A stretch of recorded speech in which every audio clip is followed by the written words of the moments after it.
ഏവർക്കും പ്രണാമം. നമുക്ക് ശ്രീ വാൽമീകി രാമായണത്തിലേക്ക് തന്നെ മടങ്ങാം.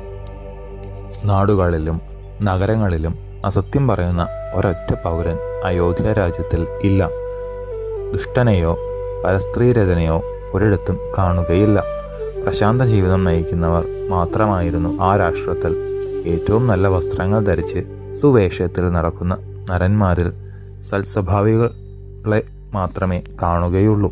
ശ്രേഷ്ഠങ്ങളായ ഗുണങ്ങൾ ഒത്തുചേർന്നവർ, പ്രഖ്യാതമായ പരാക്രമത്തോടു കൂടിയവർ, വിദേശങ്ങളിൽ കൂടി സുവിധന്മാർ, എല്ലാം ആലോചിച്ച് തീർച്ചപ്പെടുത്തുവാൻ ബുദ്ധിയുള്ളവർ, രാജ്യ മന്ത്രകാര്യങ്ങളിൽ അതിചാതുര്യന്മാർ, അതിസൂക്ഷ്മങ്ങളായ സംഗതികളെ കൂടി മനസ്സിലാക്കുവാൻ കഴിവുള്ളവർ, എപ്പോഴും എല്ലാവരോടും പ്രിയവാക്കുകൾ പറയുന്നവർ, ഇത്തരത്തിലുള്ള ഗുണങ്ങളെ കൊണ്ട് ഗർവിതരായ അമാത്യന്മാർ ഏറ്റവും ഭംഗിയായി രാജ്യത്തെ സംരക്ഷിച്ചു. അധർമ്മങ്ങളെ വിദൂരത്തിൽ പരിത്യജിച്ച് പ്രജകളെയെല്ലാം ധർമ്മം കൊണ്ട് രഞ്ജിപ്പിച്ച് ചാരചക്ഷുസുകൊണ്ട് രാജ്യത്തിൻ്റെ ചെറിയൊരു ഭാഗം പോലും വ്യക്തമായി കണ്ട് ഏറ്റവും വാദാന്യനും സത്യയുദ്ധതൽപരനുമായി 3 ലോകങ്ങളിലും പ്രഖ്യാതി സമ്പാദിച്ചുകൊണ്ട് പുരുഷ വ്യാഘ്രനായ നരേന്ദ്രൻ ദശരഥൻ അയോധ്യ മഹാരാജ്യത്തെ ഒരു ഗൃഹത്തെ എന്ന പോലെ ഭംഗിയായി പരിപാലിച്ചു. ഉഗ്രപരാക്രമിയായ രാജകേസരി ധർമ്മം കൊണ്ട് പ്രജാഹിതം നേടി. അമാത്യന്മാരുടെയും സാമന്തന്മാരുടെയും ബഹുമാനം ആർജിച്ചു. ബന്ധുമിത്രാദികളുടെ പ്രശംസ അനുഭവിച്ചു. തന്നോട് തുല്യനായോ മേലെയായോ ഒരൊറ്റ ശത്രുവിനെയും അരജന് കാണാൻ സാധിച്ചില്ല. തേജോഗോളങ്ങളാൽ ആവൃതനായ ഭാസ്കര ഭഗവാനെ പോലെ ദശരഥൻ പ്രശോഭിപ്പിച്ചു. ദേവേന്ദ്രൻ സ്വർഗത്തെ എന്ന പോലെ ആ നൃപവ്യാഘ്രൻ ഭൂമി മുഴുവൻ കാത്തുരക്ഷിച്ചു. അമിത പ്രഭാവനും ധർമ്മജ്ഞനുമായ മഹാത്മാ ദശരഥന് ഏറെക്കാലം ചെന്നിട്ടും വംശകരനായൊരു പുത്രൻ ഉണ്ടായില്ല. വിഷാദ വിവശനായ അദ്ദേഹത്തിന് എപ്പോഴും ചിന്ത മാത്രമായി തീർന്നു. സുധാർത്ഥമായിട്ടൊരു അശ്വമേധം നടത്തിയാൽ എന്ത് എന്ന ചോദ്യം അരജന്റെ ഹൃദയത്തിൽ ഉയർന്നു.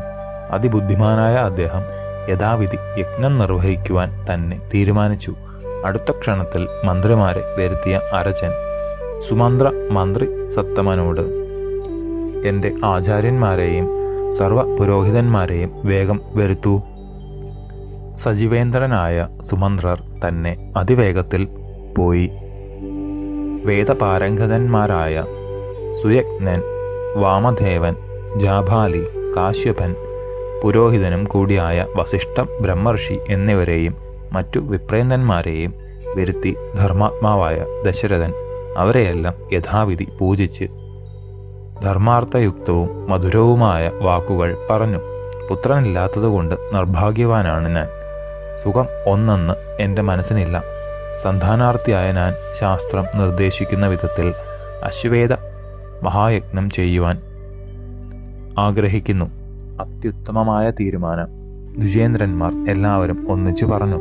സന്തോഷഭരിതനായി തീർന്ന മാമുനിമാർ അരുളി ചെയ്തു, യജ്ഞത്തിനു വേണ്ടതെല്ലാം ഒരുക്കിക്കാം. അങ്ങയുടെ അശ്വത്തെ വിടാം. സരയൂ നദിയുടെ ഉത്തരതീരത്തിൽ യാഗശാല നിർമ്മിക്കാം. ആത്മജാർത്ഥമായി ഇത്തരം ധാർമ്മിക ബുദ്ധിയെയാണല്ലോ അങ്ങേക്ക് തോന്നിയത്. തീർച്ചയായും ഉത്തമ പുത്രലാഭം ഉണ്ടാകും. അനുഗ്രഹാശിസങ്ങളോടുകൂടിയ അവരുടെ വാക്കുകൾ അരജവരനെ ആനന്ദ രോമാഞ്ചം അണിയിച്ചു. തുടർന്ന് അമാത്യന്മാർക്ക് ഇങ്ങനെ നിർദ്ദേശം ഏകി, എൻ്റെ ഗുരുവര്യന്മാർ പറയുന്നത് പോലെ എല്ലാം ഒരുക്കണം. അതിസമർത്ഥന്മാരായ ഭടന്മാർ അശ്വസംരക്ഷണത്തിനായി പോകട്ടെ. സരയൂ നദിയുടെ വടക്കേ കരയിൽ യജ്ഞശാല തീർക്കുക. യഥാക്രമം യഥാവിധി എല്ലായിടത്തും ശാന്തികർമ്മം നടക്കട്ടെ. ഏതൊരു രാജാവിനും അശ്വമേധയാഗാദികൾ നടത്തുവാൻ സാധിക്കും. പക്ഷേ ന്യൂനതയൊന്നും കൂടാതിരിക്കാനാണ് പ്രയാസം. ഏതെങ്കിലും തരത്തിൽ മുടക്കമുണ്ടാക്കാൻ ബ്രഹ്മരാക്ഷസന്മാർ തികച്ചും ശ്രമിക്കും. ചെറിയൊരു തെറ്റുപറ്റിയാൽ യജ്ഞകർത്താവ് നശിക്കും. അതുകൊണ്ട് നിർവിഘ്ന പരിസമാപ്തിക്ക് ചതുരന്മാരായ നിങ്ങൾക്ക് എല്ലായിടത്തും എപ്പോഴും അതിശ്രദ്ധയോടെ ഉണ്ടാകണം. മഹാരാജ ദശരഥന്റെ വാക്കുകൾ കേട്ട ദ്വിജേന്ദ്രന്മാർ ഹൃദയം തുറന്ന് പ്രശംസിച്ചു. അനുവാദത്തോടെ എല്ലാവരും അരമന വിട്ടു. ഗുരുനിർദ്ദേശം പോലെ യാഗം നടത്തുവാൻ ഒരിക്കൽ കൂടി മന്ത്രിമാരെ ഭാരമേൽപ്പിച്ച നരവരൻ അന്തപുരത്തിലേക്ക് എഴുന്നള്ളി സുധാർത്ഥമായ മഹാക്രതുവിന് വിധിയാവണ്ണം ദീക്ഷ കൊള്ളുവാൻ പ്രിയമേറിയ പത്നിമാരോട് പറഞ്ഞു. ഹേമന്താവസാനത്തിലെ താമരപ്പൂക്കൾ പോലെ അവരുടെ വദനാംബുജങ്ങളെ ഈ സദ്വാർത്ത വികസിപ്പിച്ചു. സൂതപ്രമുഖനും കൂടിയായ സുമന്ത്രർ മഹാരാജാവിനോട് ഒരു ദിവസം ഏറ്റവും രഹസ്യമായി ഇങ്ങനെ പറഞ്ഞു.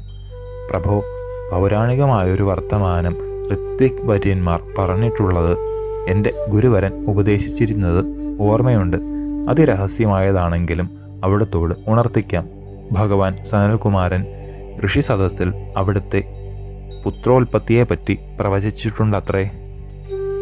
ബ്രഹ്മഋഷി ശ്രേഷ്ഠനായ കശ്യപന് വിഭാണ്ഡകൻ എന്നു പേരായ ഒരു പുത്രനുണ്ട്. അദ്ദേഹത്തിന് ഋഷ്യശൃംഗൻ എന്ന ഒരു ഉണ്ണി ജനിക്കും. വേദപാരംഗതനായ ഋഷ്യശൃംഗമുനി തികഞ്ഞ ബ്രഹ്മചാരിയായിട്ടാണ് വളരുക. പ്രഖ്യാതനായ വിഭാണ്ഡക യതീന്ദ്രനെ ശുശ്രൂഷിച്ചും യഥാവിധി ഹോമാദികൾ ചെയ്തും വസിക്കുന്ന ഋഷ്യശൃംഗന് പിതാവിനെ അല്ലാതെ മറ്റൊരുവിനെ പരിചയമേ ഉണ്ടാകില്ല. അതിപ്രതാപിയും അമിത ബലവാനും അധർമ്മ ഇഷ്ടനുമായ രോമപാദർ എന്ന നൃപേന്ദ്രനാണ് അക്കാലത്ത് അംഗരാജ്യം ഭരിക്കുക. രാജാവിൻ്റെ ദോഷത്താൽ വർഷങ്ങളോളം വർഷം തന്നെ ആ നാട്ടിൽ ഉണ്ടാകയില്ല. സർവ ജീവജാലങ്ങളും ഭയപ്പെടുന്ന ആ സന്ദർഭത്തിൽ സ്വന്തം ന്യൂനതകളെ രോമപാദൻ മനസ്സിലാക്കും. വേദവിജ്ഞന്മാരായ വൃദ്ധ ബ്രാഹ്മണരെ വരുത്തി നരപാലൻ പശ്ചാത്താപത്തോടെ താൻ ചെയ്യേണ്ടതെന്താണെന്ന് ചോദിക്കും. വേദങ്ങളുടെ സാരങ്ങളെല്ലാം അറിയുന്നവരും ലോക ചരിത്ര വിജ്ഞന്മാരുമായ ദ്വിജശ്രേഷ്ഠന്മാർ മഹീപലനോട് പറയുക, ഏതെങ്കിലും വിധത്തിൽ ഋഷ്യശൃംഗനെ ഈ നാട്ടിലേക്ക് വരുത്തി പൂജിച്ച് രാജകുമാരി ശാന്തയെ യഥാവിധി വിവാഹം കഴിച്ചു കൊടുക്കുവാൻ ആകും. ബ്രഹ്മഋഷി കുമാരനെ ഏതൊരു ഉപായത്തിലാണ് കൊണ്ടുവരേണ്ടതെന്ന് ആലോചിച്ച് വിഷമിച്ച രാജാവ് പുരോഹിതന്മാരെയും അമാത്യന്മാരെയും സത്കരിച്ച് പറഞ്ഞയക്കും. എന്നാൽ ഋഷിഭയം കൊണ്ട് അവർക്ക് വനത്തിലേക്ക് പോകുവാൻ തന്നെ ഇഷ്ടം ഉണ്ടാകുന്നതല്ല. എല്ലാവരും കൂടി ആലോചിച്ച് രാജാവിനോട് ഒരു യുക്തി ഉണർത്തിക്കും.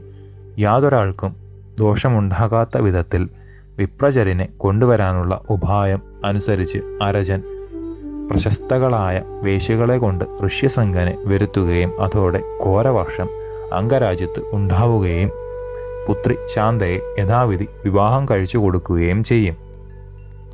അംഗഭൂപാലനായ ലോമപാദന്റെ ജാമാതാവ് ഋഷ്യശൃംഗൻ അവിടത്തേക്ക് സന്താന സൗഭാഗ്യമാർഗം ഉണ്ടാക്കിത്തരും. ഭഗവാൻ സനൽകുമാരൻ ഇത്രയും അവിടുത്തെ പുത്രലാഭത്തെക്കുറിച്ച് പറഞ്ഞതായി കേട്ടിട്ടുണ്ട്. സുമന്ത്രരുടെ വർത്തമാനങ്ങൾ കേട്ട മഹാരാജ ദശരഥൻ ജിജ്ഞാസയോടെ ചോദിച്ചു. സുമന്ത്രരെ, അഗ്നിസദൃശനായ മാമുനീന്ദ്രനെ ഋഷ്യശൃംഗനെ എങ്ങനെയാണ് അംഗരാജ്യത്തിലേക്ക് ലോമപാദർ കൊണ്ടുവന്നത്? വിസ്തരിച്ചു പറയൂ.